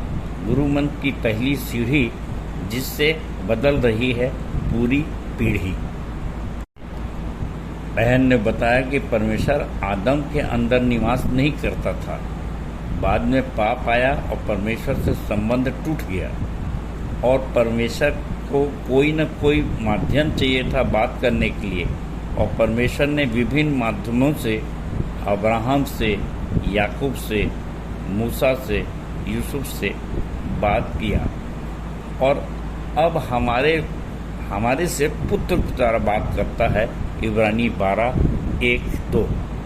और बहन ने बताया कि कैसे उत्पत्ति 2:7 में कि आदम में जो जीवन का श्वास फूका था उससे आदम जीवित प्राणी बन गया, परंतु यूहन्ना 20:22 के अनुसार पवित्र आत्मा हम पर फूका मनुष्य पर, और हम जीवनदायी आत्मा बन गए, और इसमें 4000 वर्ष लग गए।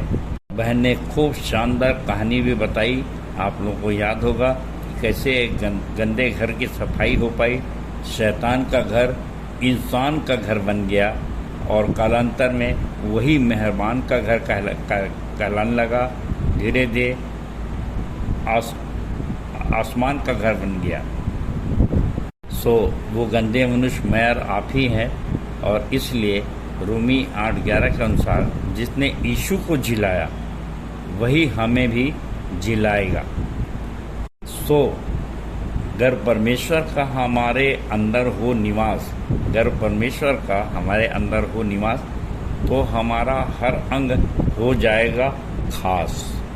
सो बहन के लाजवाब कविता के कुछ अंश पढ़ रहा हूँ। अदन में शैतान ने हवा को फल दिखाकर गिराया था।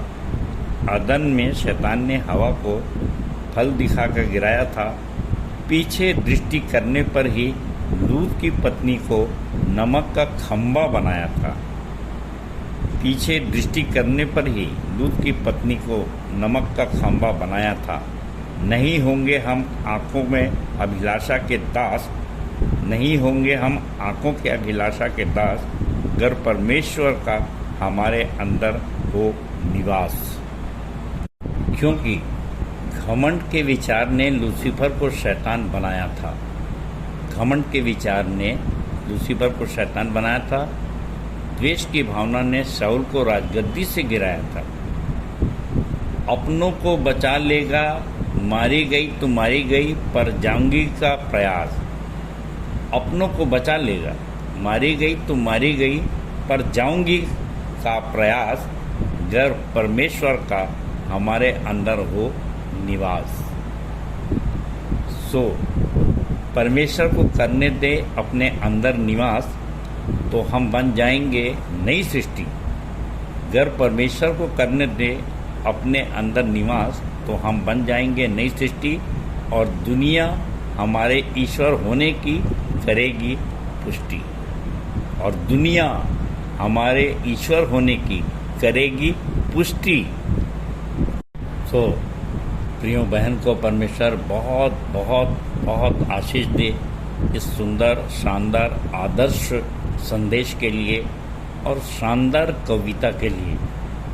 और मेरा विचार है मेरे प्रियो, रोमियो 8:19 देखा जाए तो उसमें लिखा है कि सृष्टि बड़ी आशा भरी दृष्टि से परमेश्वर के पुत्रों के प्रकट होने के बाद जो हो रही है।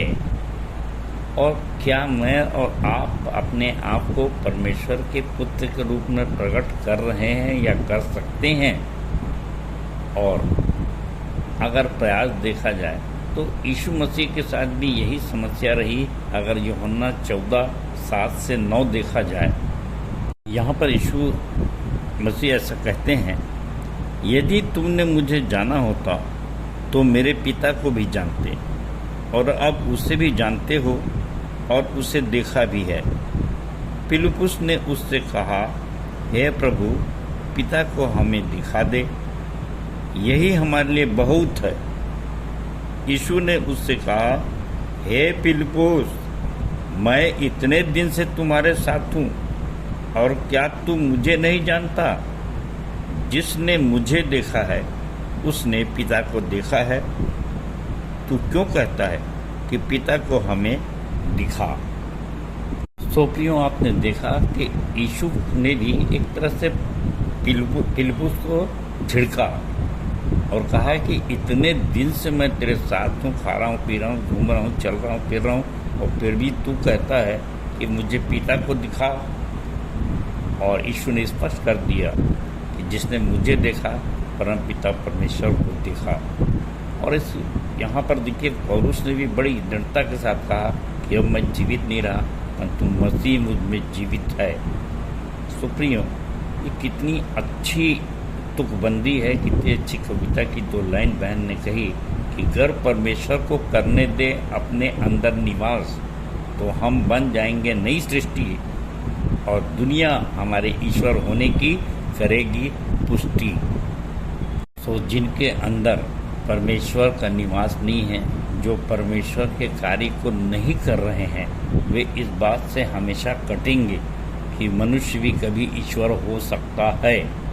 पर इससे हमको विचलित होने की आवश्यकता नहीं है। और ऐसे ही विचारों को लेकर के पिछले सप्ताह मैंने भी संदेश दिया था, और मेरा संदेश था 1 यूहन्ना 2:1-17 पर, और उसमें 3 बातों पर विशेष करके मैंने सबका ध्यान आकर्षित किया था कि जो कोई कहता है और कहता है तो फिर करता क्या है, इस बात पर विशेष ध्यान आकर्षित किया था। और फिर से मैं स्मरण कराऊंगा। तो पहला, जो कोई कहता है, 1 यूहन्ना 2 का 4-5वां पद, कि जो कोई ये कहता है कि मैं उसे जान गया हूँ और उसकी आज्ञाओं को नहीं मानता, वह झूठा है और उसमें सत्य नहीं। पर जो कोई उसके वचन पर चले, उसमें सचमुच परमेश्वर का प्रेम सिद्ध हुआ है। हमें इसी से मालूम होता है कि हम उसमें हैं। तो दूसरा, जो कोई कहता है, 6वां पद, जो कोई कहता है कि मैं उसमें बना रहता हूँ, उसे चाहिए कि आप भी वैसा ही चले जैसा वह चलता था। सो प्रियो, प्रकाशित वाक्य 2:10 के अनुसार हमको प्राण देने तक विश्वास योग्य रहना है ताकि जीवन का मुकुट पा सके। और तीसरा, जो कोई कहता है, 9वां पद, जो कोई कहता है कि मैं ज्योति में हूँ और अपने भाई से बैर रखता है, वह अब तक अंधकार ही में है। और जो कोई अपने भाई से प्रेम रखता है, वह ज्योति में रहता है और ठोकर नहीं खा सकता। सो प्रियो, अपने भाई को पहचानना जरूरी है और इसके लिए बताया, यीशु मसीह ने कहा, कौन मेरे माता पिता, कौन मेरे भाई बहन, मत्ती 12:40-50। सो प्रियो, यह श्रेष्ठ प्रेम है जो सिद्ध प्रेम करने के पश्चात हमको प्राप्त होता है। और जब हम ये प्रेम करते हैं, तभी जाके हम संक्रामक विश्वासी बनते हैं, संक्रामक प्रेम करते हैं और व्यवहारिक प्रेम करके हम खुद बचते हैं और बहुतों को बचा सकते हैं। सो प्रियो, पाप और प्रेम के इस पार्ट में मैंने बताने की कोशिश किया, जो प्रेम करता है वो पाप कर ही नहीं सकता। और प्रेम में बगावत नहीं, समर्पण होता है, कोई तर्क नहीं, कोई शिकायत नहीं हो सकती। अब आइए आज का उत्तरवादी पाठ देखें। प्रेरितों के काम 20:17-38।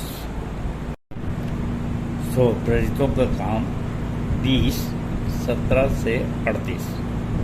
प्रियो, ये पौलुस की यात्रा और उसके मृत्यु की घोषणा है इस पाठ में, और पौलुस की इफिसुस से विदाई है।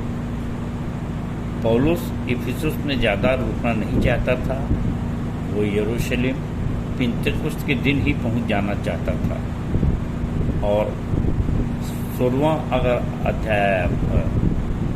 16वें पद में इस प्रकार से लिखाया है, क्योंकि पौलुस ने इफिसुस के पास से होकर जाने की ठानी थी कि कहीं ऐसा न हो कि उसे आसिया में देर लगे, क्योंकि वह जल्दी करता था कि यदि हो सके तो उसे पिंतेकुस्त का दिन यरूशलेम में कटे।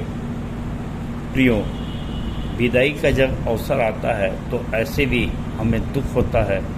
प्रिय अजीज हमारे रोने लग जाते हैं, और यहाँ पर पौलुस ने उन्हें रोने को भी मना किया और अपने विषय में उसने बताया, जैसे लिखाया है 18 से, कि जब वे उसके पास आए तो उनसे कहा, तुम जानते हो कि पहले ही दिन से जब मैं आसिया में पहुंचा, मैं हर समय तुम्हारे साथ किस प्रकार रहा, अर्थात बड़ी दीनता से और आंसू बहा कर, और उन परीक्षाओं में जो यहूदियों के षड्यंत्र के कारण मुझ पर आ पड़ी, मैं प्रभु की सेवा करता ही रहा।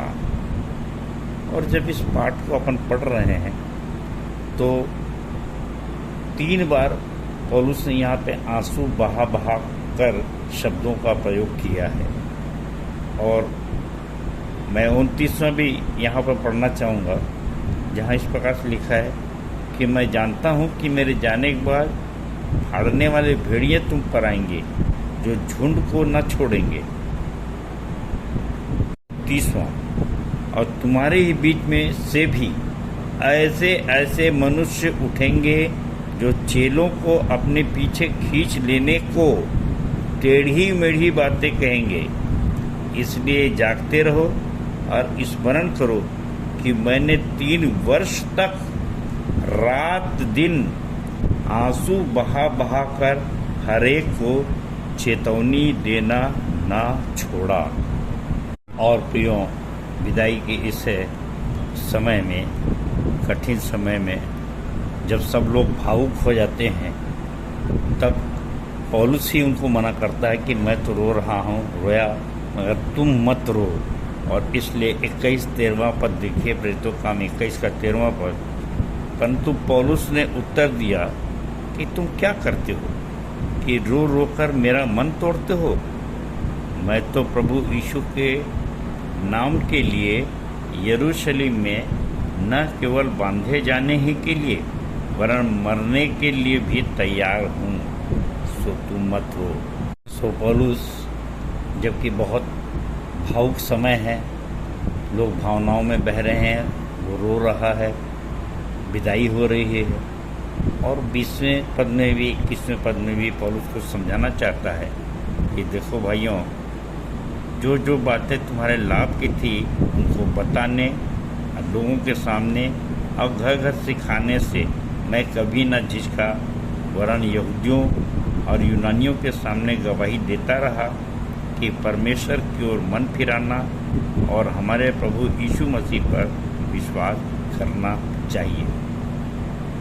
और प्रियो 22 से 24 पद में पौलुस बताना चाहता है कि मुझको परमेश्वर के अनुग्रह के सुसमाचार की गंभीरतापूर्वक गवाही देना है, और मैं नहीं जानता कि यरूशलेम जाऊंगा तो मुझ पर क्या क्या बीतेगी।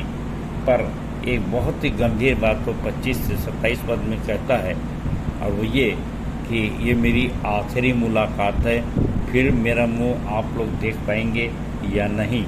सो मैं आपके सामने 25 से 27 पढ़ रहा हूँ।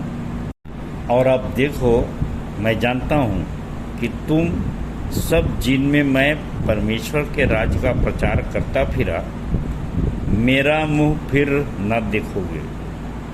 इसलिए मैं आज के दिन तुमसे गवाही देकर कहता हूँ कि मैं सबके लहू से निर्दोष हूँ। क्यों? क्योंकि मैं परमेश्वर की सारी मनसा को तुम्हें पूरी रीति से बताने से न झिझका।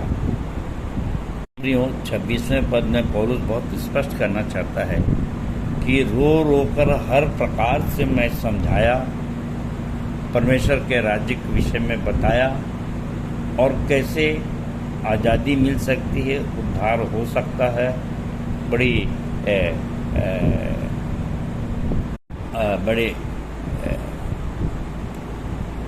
बड़े स्पष्ट रूप से हमारे प्रचार्यगण भी, आचार्यगण भी समय समय पर समझाते हैं, मैं भी समझाता हूँ। पिछले समय जैसे कि आचार्य बबीता सिंह ने समझाई थी, और अभी जो गूगल मीट पर हमारी बुधवार को मीटिंग होती है उसमें हमारी आचार्य श्रीमती प्रियतना कुर्रे ने भी बहुत अच्छे ढंग से समझाया स्वतंत्रता का महत्व। और क्यों इसके पश्चात अगर कोई उद्धार को ना प्राप्त करे तो हम क्या कर सकते हैं, उसके खून का पलटा वो कम से कम हमसे नहीं लेगा। और यहाँ पर भी यह स्केल 3:20 को स्मरण करिए, पौलुस यही कह रहा है इस पद में कि उनके खून से मैं निर्दोष हूँ, सबके लहू से मैं निर्दोष हूँ। और मैं आपके सामने पढ़ रहा हूँ यह स्केल 3 और उसका 20वां पद, जहाँ इस प्रकार से लिखा, फिर जब धर्मी जन अपने धर्म से फिरकर कुटिल काम करने लगे, मैं उसके सामने ठोकर रखूं तो वह मर जाएगा, परंतु तूने जो उसको नहीं चिताया इसलिए वह अपने पाप में फंसा हुआ मरेगा। और जो कोई धर्म के कर्म उसने किए हों उसकी सुधि न ली जाएगी, पर उसके खून का लेखा मैं तुझी से लूँगा।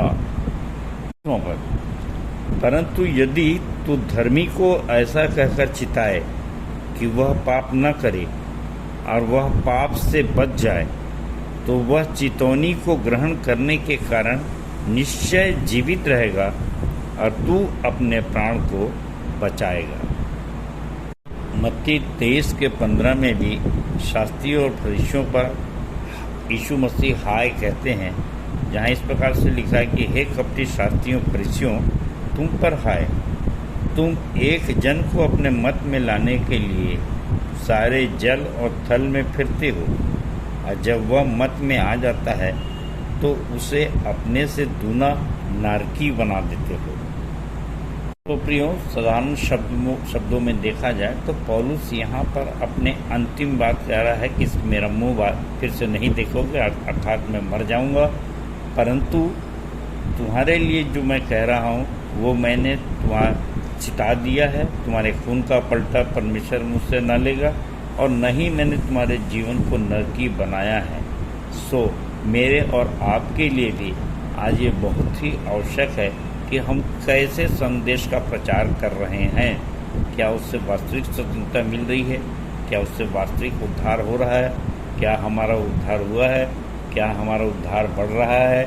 और हम कितनी आत्मा बचा रहे हैं?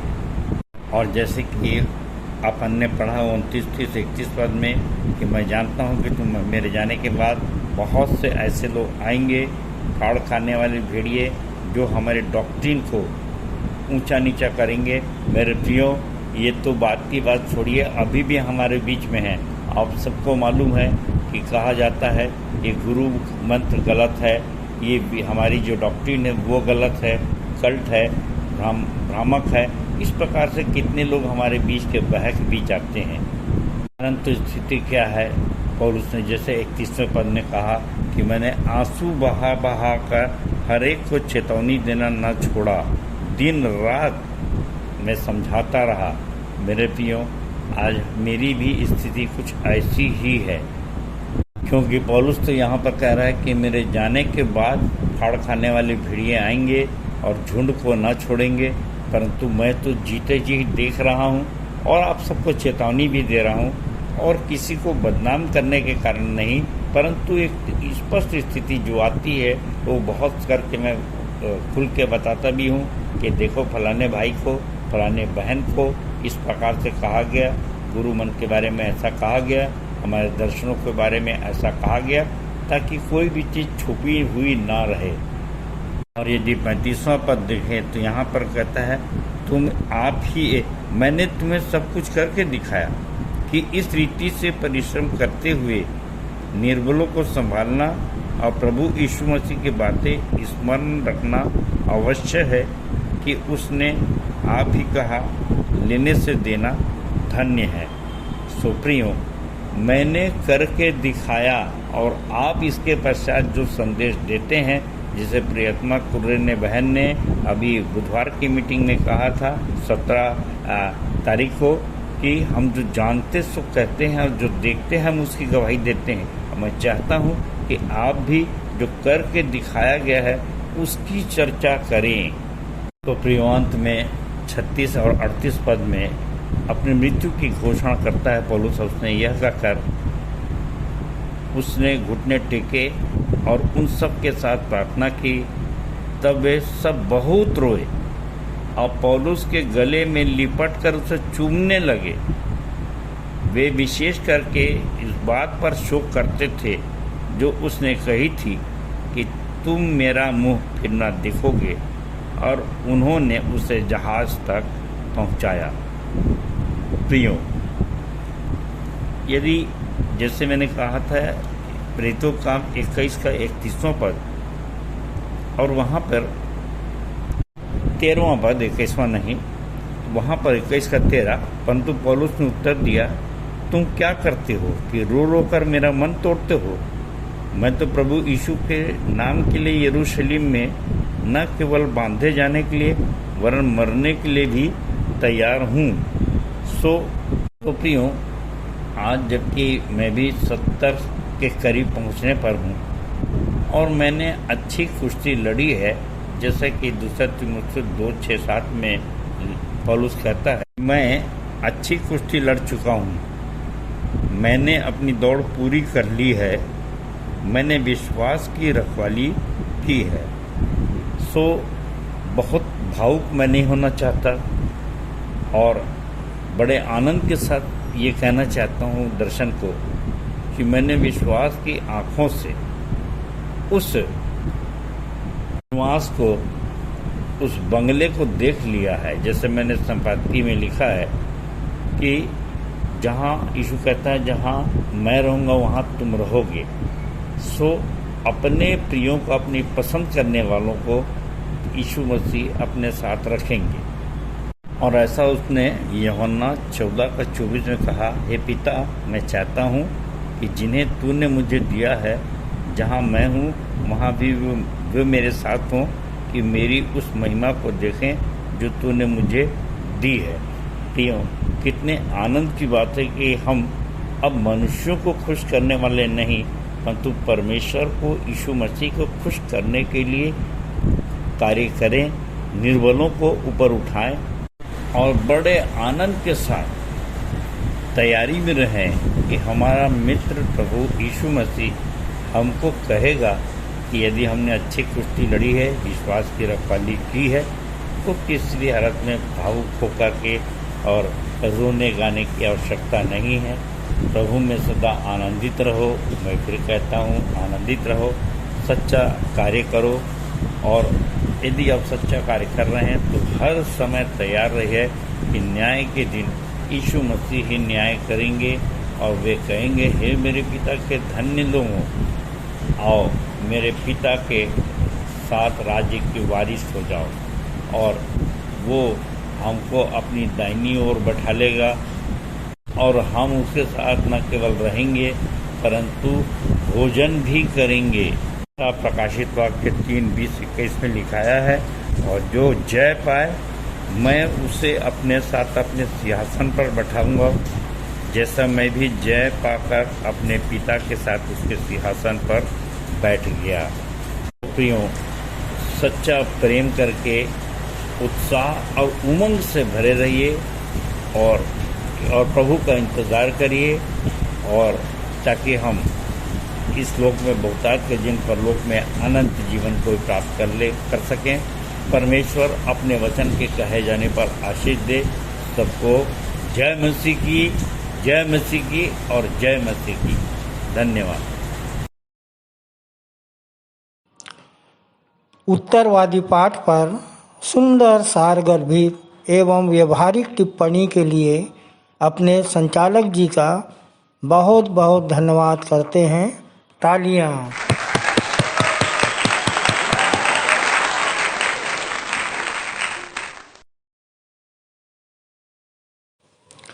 हम अपनी आराधना के अंतिम चरण में हैं। अंतिम गीत गाएंगे।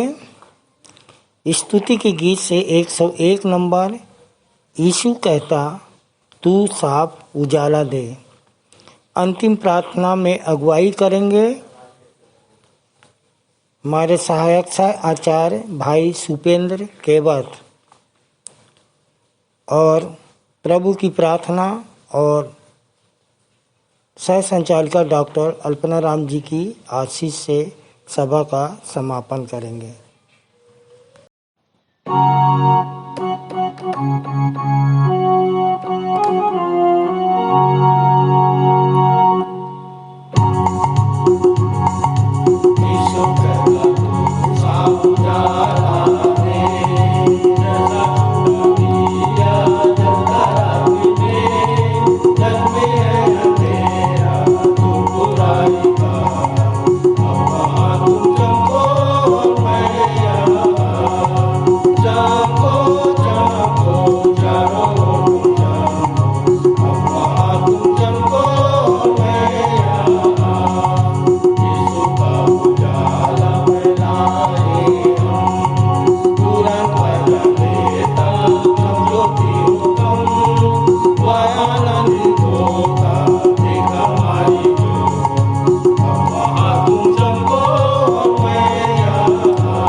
आप सभी को जय मसीह की।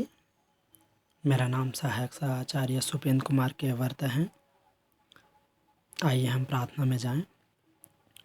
हाथों को जोड़े, सिरों को झुकाएं, ध्यान परमेश्वर पिता को लगाएं। महान सर्वज्ञानी सर्वशक्तिमान जीवित परमेश्वर पिता, एक बार फिर हम तेरे प्रिय बेटे प्रभु यीशु मसीह के मधुर धन्य मीठे नाम से परमेश्वर पिता तेरे चरणों के समीप में आते हैं और तुझे हृदय दिल से धन्यवाद देते हैं। प्यारे प्रभु जी, धन्यवाद इस पवित्र दिन के लिए जो आपने हमारे जीवन को इस दिन में जोड़ा। बीते सप्ताह, बीते दिन हमें सुरक्षित निर्दोष संभाले रखा। धन्यवाद देते हैं प्यारे पिता। धन्यवाद प्रभु जी, इस पवित्र दिन में हम तेरे दास भक्तों की संगति करने पाएँ। धन्यवाद देते हैं प्यारे प्रभु जी। प्रभु जी, हम प्रार्थना करते हैं प्रभु, जो कि आज पवित्र विश्राम दिन में स्तुति का किया जाना, आराधना का किया जाना, प्रभु हर एक आपको सुखदायक सुगंध के रूप से ग्रहण योग्य हो। प्रभु, तेरे वक्ता के द्वारा जो वचन की बीज बोया गया, प्रभु हर एक बीज फलवंत होने पाए। प्यारे प्रभु जी, हमारे हृदय और गुदा गुदा गांठ गांठ में बसने भीगने पाए। तेरे वक्तों के द्वारा वचन रूपी रोटी तोड़ी गई, प्यारे प्रभु उसे हम खा सकें, पचा सके। पिता परमेश्वर, ऐसे हमें सामर्थ्य शक्ति दे और जो जिम्मेदारी तूने हमें दी है उस जिम्मेदारी को बड़े ईमानदारी के साथ निभा सके। प्रभु जी, ऐसे हमें सामर्थ्य शक्ति दे। पिता, हम प्रार्थना करते हैं जितने भाई बहन प्रभु जी इस पवित्र विश्राम दिन में सहभागिता हुए, अपने अपने समस्या और बोझ दुख तकलीफ को लेकर प्रभु तो हर एक को छुटकारा चंगाई दे। प्यारे पिता, यहाँ से तेरी सामर्थ्य को लेकर जा सके और तेरे नाम की बड़ाई प्रशंसा का पात्र बन सके। लोग उन्हें देखकर खुदा आपके नाम की महिमा करने पाए। प्रभु, हम प्रार्थना करते हैं मंदिर के अगुओं के लिए, उन्हें और ज्ञान बुद्धि समझ के आत्मा दे कि वे और तेरे दर्शन प्रकाश में बढ़ते जाए और बहुतों के बीच में तेरे जीवित वचन को प्रकट कर सकें। ऐसे सामर्थ्य शक्ति दे। प्रभु जी, धन्यवाद प्यारे पिता, जैसे घर से हमें सुरक्षित प्रभु जी इस पवित्र भवन में आने में सहायता और मदद अगुवाई किया, उससे और शांति और अमन से प्रभु यहाँ से जाने में सहायता मदद अगुवाई करना। हम अपने कर्तव्य में पहुँचकर प्रभु जी तुझे हृदय दिल से धन्यवाद दे सकें। सारा आदर महिमा तुझे देते हैं। जिन बातों को कहा उन बातों को तेरे हाथों में सौंपते हैं, जिन बातों को न भी कर सका उन बातों को तेरे सर्वसामर्थ्य हाथ में सौंपते। दुआ उद्धार करता प्रभु यीशु मसीह के मधुर धन्य मीठे नाम से इस प्रार्थना में आशीष मांगते हैं। आमीन। हे हमारे पिता, तू जो स्वर्ग में है, तेरा नाम पवित्र माना जाए, तेरा राज्य आए, तेरी इच्छा जैसे स्वर्ग में पूरी होती है वैसे ही इस पृथ्वी पर भी पूरी हो। हमारे दिन भर की रोटी आज हमें दे, और जैसे हमने अपने अपराधियों को क्षमा किया है वैसे ही तू भी हमारे अपराधों को क्षमा कर, और हमें परीक्षा में ना डाल परंतु बुराई से बचा, क्योंकि राज्य, पराक्रम और महिमा सदा तेरे ही है। आमीन। आइए आशीष ग्रहण करें। और अब जो ऐसा सामर्थ्य है कि हमारी विनती और समझ से कहीं अधिक बढ़कर काम कर सकता है, उस सामर्थ्य के अनुसार जो हम में कार्य करती है, हमारे पिता परमेश्वर का प्रेम, प्रभु यीशु मसीह का अनुग्रह और पवित्र आत्मा की शांति और सहभागिता हम में से हर एक के साथ अब से लेकर सदा काल तक होती रहे। आमीन। मुझ में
आप सबको जय मसीह की। जय मसीह की।